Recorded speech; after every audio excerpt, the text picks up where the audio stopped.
Hey everybody, top of the afternoon to you. Top of the afternoon? Well, it's the afternoon. Top of the morning. I know. I'm already getting in trouble. Sorry. I'll hold back. I am here with Donal Skehan, Irish chef and author of about a dozen cookbooks. You do A it few. A few. So we are talking all about St. Patrick's Day. We have Irish coffees. We do. A little bit of Sláinte, yes, and it's heavily doused with a bit of Irish whiskey. Right, I think we should try some. Oh, that's nice. That's sharp. That'll get you going. That's a bit of rocket fuel right there. It's pretty good.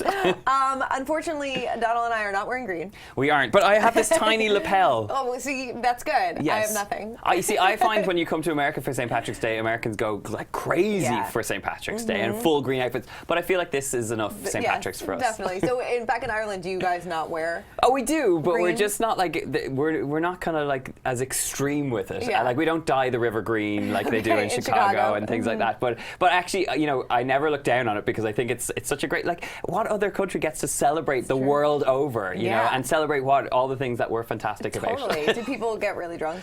There's a little bit of that goes on, but yeah, I think that's part and parcel with, you know, enjoying your day. Yeah. What's the biggest difference between St. Patrick's Day in Ireland and here? I think in Ireland it's more of the traditions and like so the traditional Irish food it comes out for sure. But no, I mean I think like the great thing about it as a festival is something that people celebrate is that like a lot of people have that heritage and so it's a great opportunity to kind of look back at where you're from and you know celebrate in that way. So I'm so proud to be Irish on St. Patrick's Day and it's a great thing to be able to kind of be around the world, you know, celebrating as well. Do you have a big parade? We do. We have a very big parade in Dublin, but the only problem with the Dublin parade is that like literally every year it rains. Oh no! So like and even this, I think this year it's like they forecasted snow. So well, it's like freezing here too. Exactly. New York can relate for sure. Yes, definitely. What are some of your traditions that you kind of in bring my here? house? Yeah, I mean my big tradition. Obviously, food is a big thing in our house, and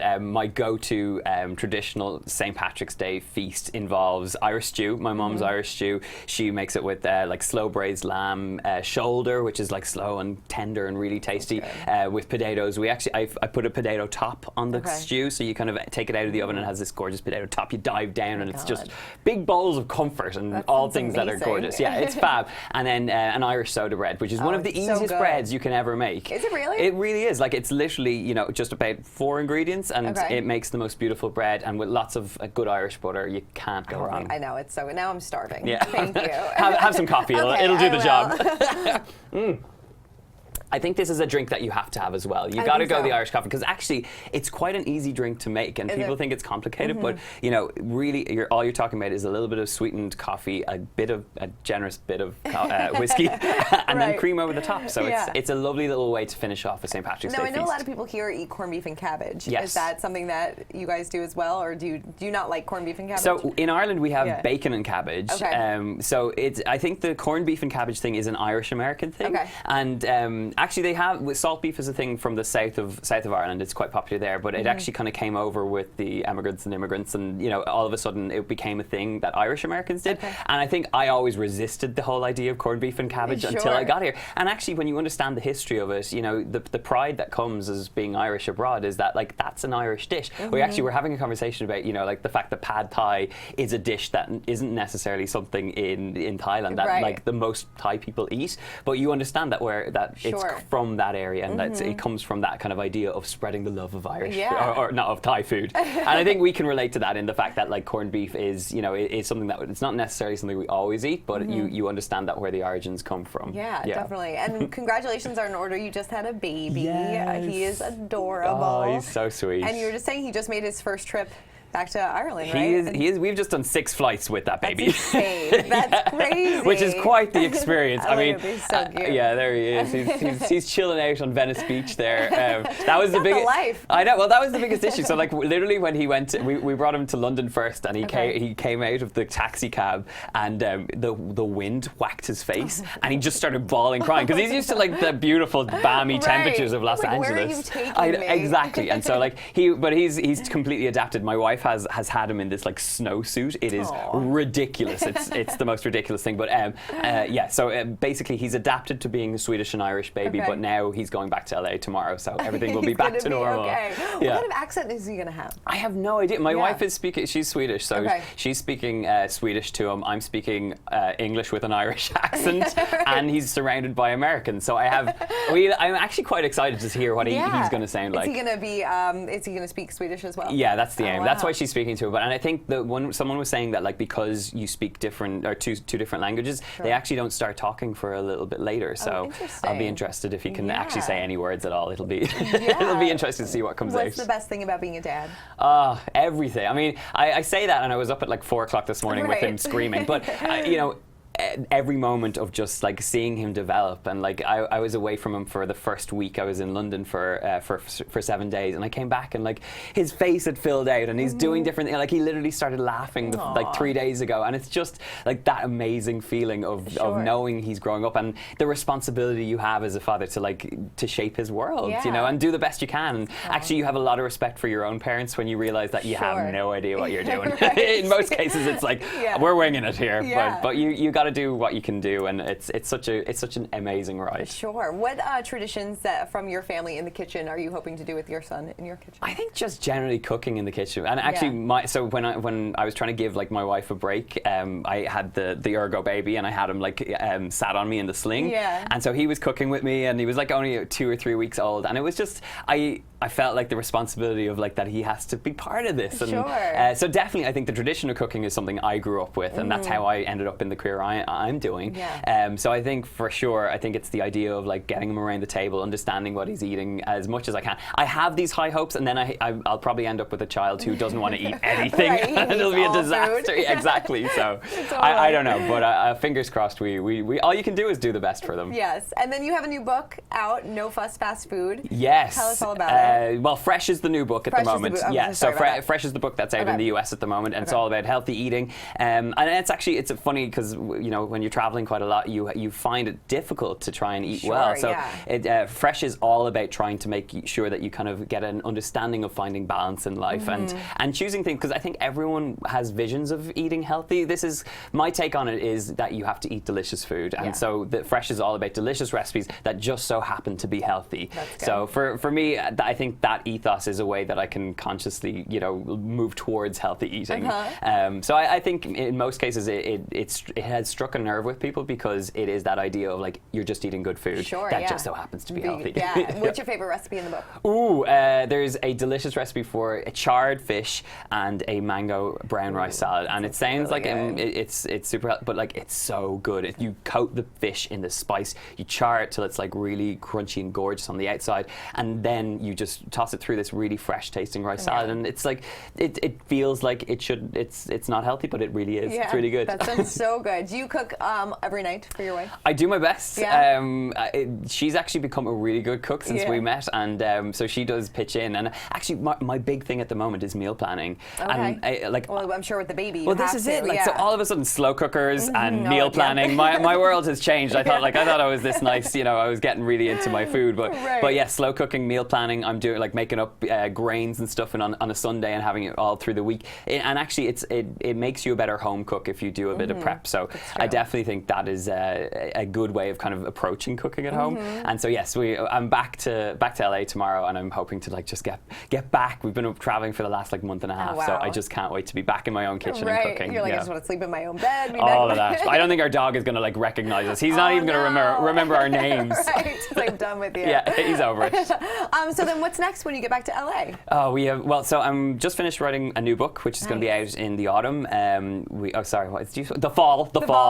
You knew what I was saying. I know what you mean. So that's coming out. I'm going back to Ireland to record a new TV show. Cool. We're actually going to Thailand to record a little TV segment over there as well. So there's a lot more travel, but I'm actually looking forward to just being home in LA. And we have a YouTube channel which has been fantastic for us. And LA, being based in LA, it's a really great opportunity to meet other creators years, and I mean we've seen growth really quickly. So it's been fantastic. New recipe videos every week, and it's awesome. That's a full-time job. So you kind of have to maintain that alongside. Yeah. What's the new book going to be? It's Meals and Minutes. So very relevant to my new life as a dad. I love that. That's fantastic. Is it hard to come up with new recipes all the time, or are you just constantly thinking and constantly experimenting? All the time. I mean, literally, I used to have a notebook. Now it's on my phone, and I just have this like constant note that if I see something and I try something new, I'm always coming up with the ideas, and it kind of takes you the moment to step back and sit down, and write out where you want to go. But generally, I mean, my biggest inspiration comes from seasonality. It comes from like really eating in fantastic places, and I love travel. Travel is a big aspect of how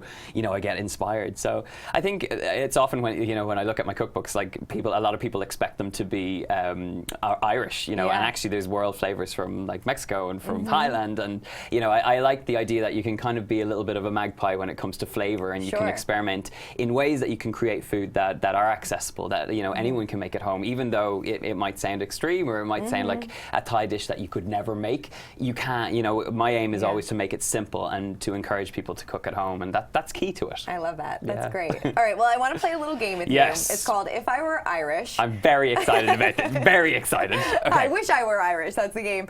So you're going to give me some Irish words? Yes, I have my card here. Okay. So, or some phrases, and I have to try to guess what they are. Yes. And I have no idea. So, I mean, growing up in Ireland, there's a lot of... You're definitely going to need a drink for this.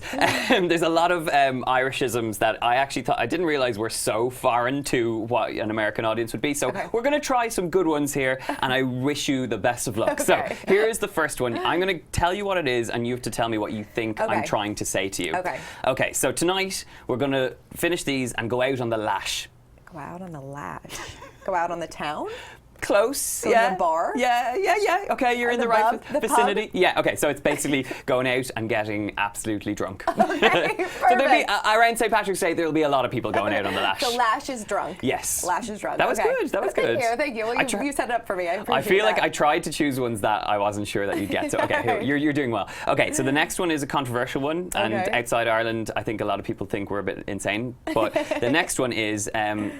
while we're doing this interview, do you feel like you're having any crack? Crack?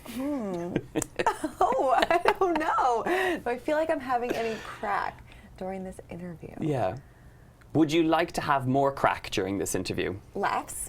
Yes. Yeah? I feel like you just wanted me to stop saying crack. No. So laugh is crack. Laugh is crack. Or having a laugh, having a good time. I like that. I like crack that. is like when you've had you've been out on the lash and then you're having the crack. Nice. Yeah. So okay. So the next one is like you're out on the town, you're actually in the pub, and you see someone across the room, and you go, "What a ride!" You see somebody across from what a ride. What a good-looking person. Yes. Yes. That was good. Yay. That was good. My publicist in the corner was like, "You shouldn't use that one. You should. That's too risque."